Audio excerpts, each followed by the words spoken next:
et comment placer son épargne de précaution.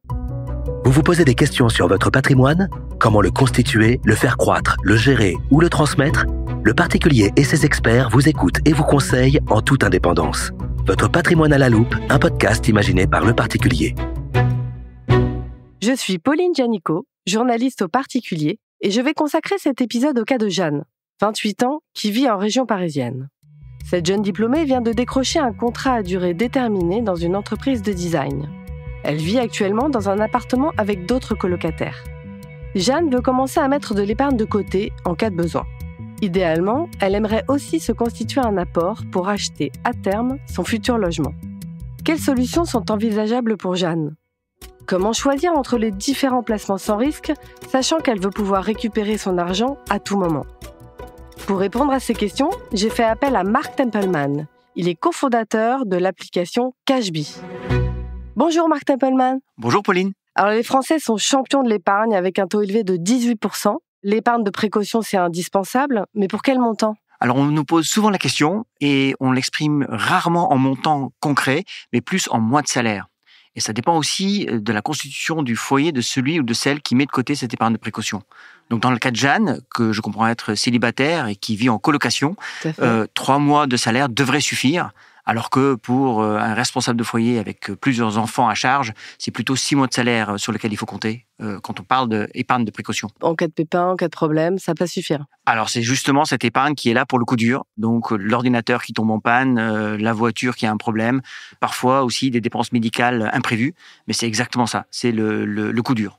Alors, parmi les placements les plus prisés, il y a le livret A.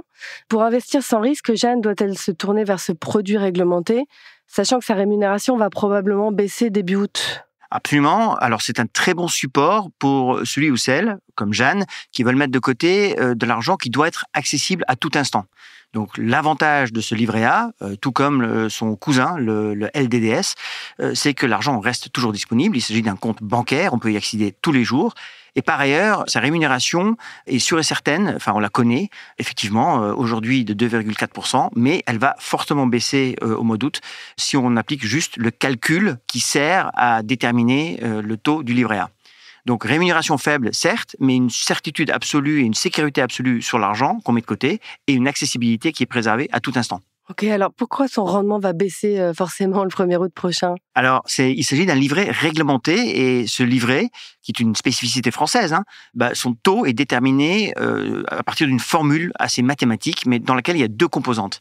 Il y a l'inflation d'une part. Or, cette inflation est en forte baisse depuis quelques années et en 2025 devrait en moyenne n'être que de 1%. Que de 1%. Et de l'autre côté, vous avez les taux interbancaires qui, eux aussi, ont beaucoup baissé. Et donc, quand vous faites la somme des deux et quand vous faites la moyenne des deux, ce qui est un peu la formule du livret A, vous arrivez à un calcul qui devrait vous amener vers les 1,60, 1,70 à partir du 1er août.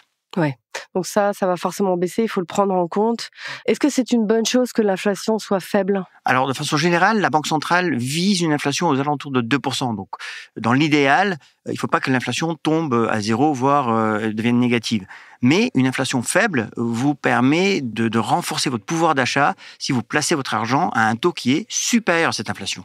Donc, je prends un exemple très concret pour Jeanne. Si l'inflation tombe à 1%, est tombée à 1%, ce qui est le cas, si elle place sur un livret A ou ailleurs et qu'elle réussit à obtenir un rendement de l'ordre de 2%, son pouvoir d'achat va se renforcer puisqu'encore une fois, son placement rapporte plus que ce que lui ronge l'inflation. Parmi les produits d'épargne réglementés, il y a aussi le livret d'épargne populaire, le LEP. Est-ce que Jeanne peut en ouvrir un ? Alors, je ne connais pas exactement le salaire de Jeanne, donc ça dépend de ça. Le LEP est un produit très efficace, car aussi sûr et accessible. En plus, il paye un peu mieux que le livret A. Malheureusement, il est réservé aux revenus modestes. Et donc, dans le cas de Jeanne, qui est célibataire, si elle gagne annuellement 22 823 € ou moins, oui, elle peut y prétendre. Et ce qui est intéressant à noter, c'est que beaucoup de gens qui peuvent prétendre au LEP ne le font pas. Et donc, c'est un produit qui est méconnu, malheureusement, pour ces gens-là, qui pourraient profiter d'un taux qui est boosté par rapport à celui de... Qui sont éligibles et qui ne le savent pas forcément. Exactement. Donc, il faut se renseigner. Est-ce qu'elle a aussi intérêt à souscrire à ce qu'on appelle un super livret ? Alors, j'adore le terme de super livret. C'est vrai qu'il peut un peu étonner. Les banques ont également des livrets d'épargne. Il y a les grandes banques qui en proposent évidemment, mais souvent à des taux très très faibles. Et à côté de ça, vous avez certaines banques probablement moins connues, mais qui ont besoin des dépôts qu'elles souhaitent collecter et qui donc offrent un taux supérieur à ce que font les grandes enseignes. Et on appelle souvent ces livrets-là, qui sont ni plus ni moins des livrets d'épargne bancaire, des super livrets. Alors, comment procède-t-elle ? Typiquement, par une formule assez connue en marketing qui est de proposer un taux boosté pendant quelques mois. Une promotion, en fait. Une promotion. Ouais. Et donc, on essaye d'attirer le client en lui promettant parfois des taux jusqu'à 6% pendant quelques mois. Attention, après cette période de boost, les taux vont retomber. Alors, ils vont retomber à des niveaux qui restent supérieurs à ce que proposent, encore une fois, les grandes enseignes. Donc, un super livret fait sens. Mais il y a deux choses à bien noter. C'est combien de temps dure cette période de promotion. 2, à quel montant maximum s'applique-t-elle ? Et 3, n'oubliez pas que les intérêts versés sur les livrets bancaires, je dirais traditionnels, sont fiscalisables, sont fiscalisés. Ouais. On est imposé dessus, ce qui n'est pas le cas des livrets réglementés et dont notamment le livret A. Oui, et ça fait quand même une différence. Ça fait une différence de 30%. Oui. Jeanne, elle voudrait aussi éventuellement constituer une épargne pour acheter son logement à terme. Est-ce que dans ce cas-là, elle a intérêt à se tourner ou souscrire vers un PEL, un plan d'épargne logement ? Alors déjà, bravo Jeanne, elle est jeune, elle rentre en vie active et elle commence déjà à mettre de côté pour des projets à beaucoup plus long terme, ce qui est très sensé d'un point de vue purement financier. Ouais. Je suis pas certain en revanche que le support du PEL soit le meilleur support pour ce projet-là. Les taux d'intérêt sont moins intéressants que ce qu'ils ont pu être dans le passé. Je crois qu'il est tombé à 1,75. Ouais, donc franchement, il y a mieux à trouver ailleurs. Et par ailleurs, l'argent qu'on met sur le PEL va à l'encontre d'un des objectifs de Jeanne, qui est cette accessibilité, cette liquidité. Or, sur un PEL, les fonds sont bloqués pendant plusieurs années. Donc, une combinaison d'une rémunération qui est relativement faible et le fait que l'argent soit bloqué, je suis pas certain, encore une fois, même pour ce beau projet qui est de se mettre de côté de l'argent pour pouvoir acheter un jour son premier bien immobilier, soit le meilleur support. Quels sont les autres placements sans risque pour son épargne de précaution ? Alors, il y en a un dont on parle moins, et c'est dommage, parce qu'il est très connu des Français et il est très populaire, c'est le fonds euro. Le fonds euro, qui est à capital garanti, qui est une façon, qui est un produit qui s'insère et qui s'englobe dans un contrat assurance-vie. Le sujet étant que le contrat assurance-vie, dans la tête et dans le vécu et dans la perception des Français, est associé à l'épargne très long terme. Ouais. On dit souvent qu'il faut avoir une assurance-vie pendant au moins 8 ans. Alors, la durée de 8 ans est associée à un avantage fiscal qu'on peut obtenir effectivement au bout de 8 ans. Mais ce qui n'enlève rien à la liquidité possible qu'offre l'assurance-vie, c'est-à-dire qu'on peut, sur un fonds euro, mettre de l'argent quotidiennement, de la même façon qu'on peut le retirer quotidiennement. Donc le fonds euro ressemble dans l'usage au quotidien beaucoup à ce que pourrait être la liquidité d'un compte bancaire, et ce fonds euro peut rapporter bien plus qu'un livret bancaire. Par combien, par exemple ? Alors, c'est là où ça se complique un peu. En 2024, en moyenne, les fonds euros ont versé du 2,60, mais les écarts entre les mieux-disants et les assureurs les moins performants sont très larges. Donc, vous avez eu des assureurs qui ont versé sur leurs fonds euros un peu plus de 2%. Il y en a d'autres où c'est allé largement au-dessus de 3%. Et là, vous commencez à toucher à des rendements qui sont beaucoup plus attractifs que ce que peuvent offrir les livrets réglementés, y compris le livret A, dont, encore une fois, le taux ne cesse de baisser. Oui, ils sont supérieurs. Mais ils vont durer, ces taux-là ? Alors, le fonds euro, en fait, on peut avoir le bon espoir que ces taux-là dont on parle, encore une fois, 2,6% en moyenne l'année dernière, vont perdurer. Pourquoi ?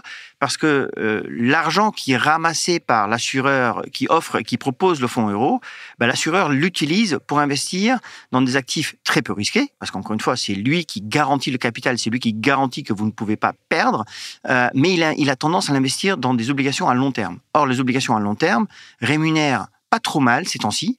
On sait tous que les pays comme la France, comme l'Italie, tous nos voisins s'endettent beaucoup. Et donc, sur les obligations d'État, les États sont obligés de payer de plus en plus. Or, si vous avez des assureurs qui investissent beaucoup dans ces obligations d'État parce qu'il s'agit d'actifs très sûrs, la rémunération qui est associée est reversée aux clients. Et donc, encore une fois, le fonds euro qui l'année dernière a pu verser pour certains plus de 3%, cette année, pourrait tout à fait à nouveau verser le même type de taux. Alors comment le choisir? Parce que il y a aussi des frais, et à la différence du livret A ou du LDDS. Alors, vous avez raison de le souligner. Donc, tous les taux dont je viens de parler sont nets de frais. Donc, un assureur qui propose un fonds euro et qui dit l'année dernière, j'ai versé, je dis n'importe quoi, 2,8% ou 3,2%, c'est toujours net de frais. Alors, ça ne veut pas dire qu'il faut les ignorer, ces frais. Et ils sont typiquement de l'ordre de 0,6 à 0,8% selon l'assureur. Là où il faut vraiment faire attention, c'est est-ce qu'il y a des frais d'entrée ou pas. Et souvent, quand on ouvre un contrat assurance vie via un réseau bancaire, donc on va dans son agence bancaire et si c'est pas vous qui le demandez, n'ayez crainte, votre conseiller va vous le proposer, il va le faire parce que souvent les banques facturent des frais d'ouverture. Et ça peut peser lourd sur le rendement, surtout de la première année.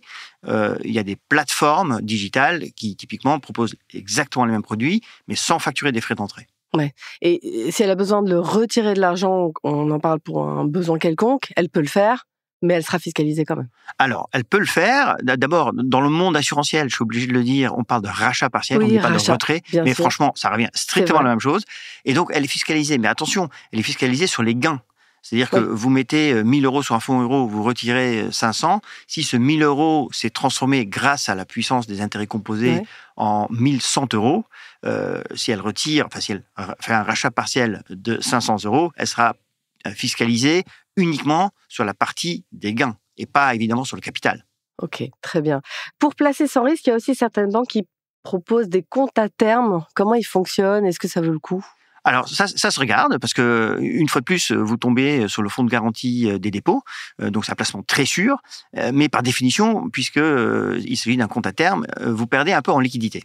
Alors, les comptes à terme, typiquement, versent des intérêts supérieurs à ce que vous pouvez percevoir sur un livret d'épargne, même si l'ajout est relativement modeste. Mais plus vous allez loin dans le temps, plus vous prenez un compte à terme loin dans le temps, 1 an, 2 ans, 3 ans, plus la banque a tendance à vous rémunérer. Parce qu'il y a un avantage pour elle de savoir que cet argent va rester chez elle pendant une certaine durée.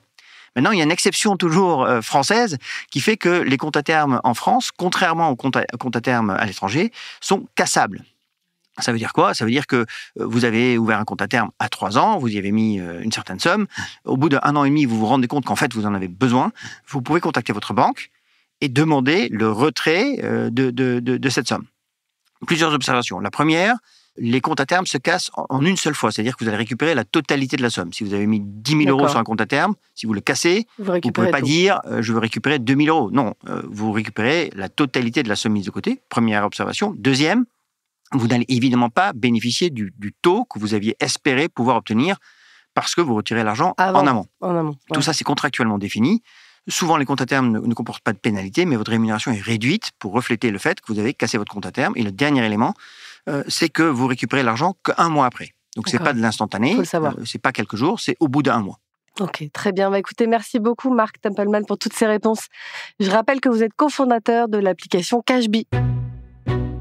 Merci d'avoir écouté cet épisode. Vous pouvez retrouver votre patrimoine à la loupe sur Figaro Radio et toutes les plateformes de podcast.